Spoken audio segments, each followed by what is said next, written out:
Indian premier league যেন ব্যাটারদের league. বোলাররা কোনো পাত্তাই পান না এখানে।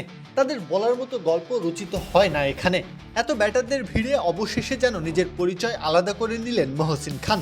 ফাইফার তুলে গুড়িয়ে দিয়েছেন কলকাতা নাইট রাইডার্সের ব্যাটিং লাইন আপকে। এই ম্যাচের আগে লখনৌ সুপার জায়ান্টস 7 ম্যাচ খেললেও মহসিন নেমেছেন মাত্র 3 বার। প্রতি সুযোগেই অবশ্য ধারাবাহিকতা দেখিয়েছেন।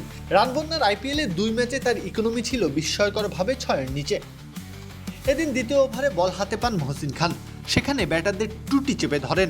শেষ বলে বাগিয়ে নেন 1 উইকেট। ফিরে যেতে হয় টিম সেফার্টকে। দ্বিতীয় ওভার বল করতে এসে ফাঁদে ফেলেন কেকেআর দলনেতা আজিঙ্কা রাহানেকে। খরচ করেন মোটে 8 রান। প্রথম বলেই উইকেটরক্ষক ঋষভ পান্তের হাতে ক্যাচ তুলে দিয়ে ফেরার পথ ধরেন রভম্যান পাওয়েল। এভাবেই সবাই আপন হয়ে উঠুক। ইসপির আপন করার সাথে। ইসপি আপন করার স্বাদ। 3 ওভারে 3 উইকেট, এই বা কম কি? তবে এতে যেন মন ভরেনি মহসিনের। নিজের দক্ষতার অনেক কিছুই যেন লুকিয়ে রেখেছিলেন নিজের শেষ ওভারের জন্য।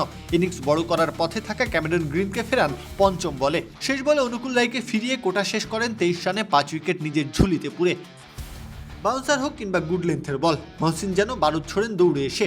4 ওভার জুড়েই ভয় ধরিয়ে তুলে নিয়েছেন আইপিএল ক্যারিয়ারের প্রথম ফাইফার। তাকে নিয়ে চর্চাটা কম হয় ক্রিকেট পাড়ায়। প্রতিভা, সক্ষমতা সবই আছে, তবে ইনজুরি তাকে টেনে ধরে বারবার। তবে সব ছাপিয়ে দুর্বার গতিতে ছুটে চলছেন তিনি। ধারাবাহিকতা ধরে রেখেছেন বল হাতে। এই ম্যাচে তো মনে করিয়ে দিলেন ব্যাটাররা যতই তাণ্ডব চালান না কেন, বোলারদের অস্তিত্ব এখনো ফুরিয়ে যায়নি। প্রত্যহ কাব্য, খেলা 71।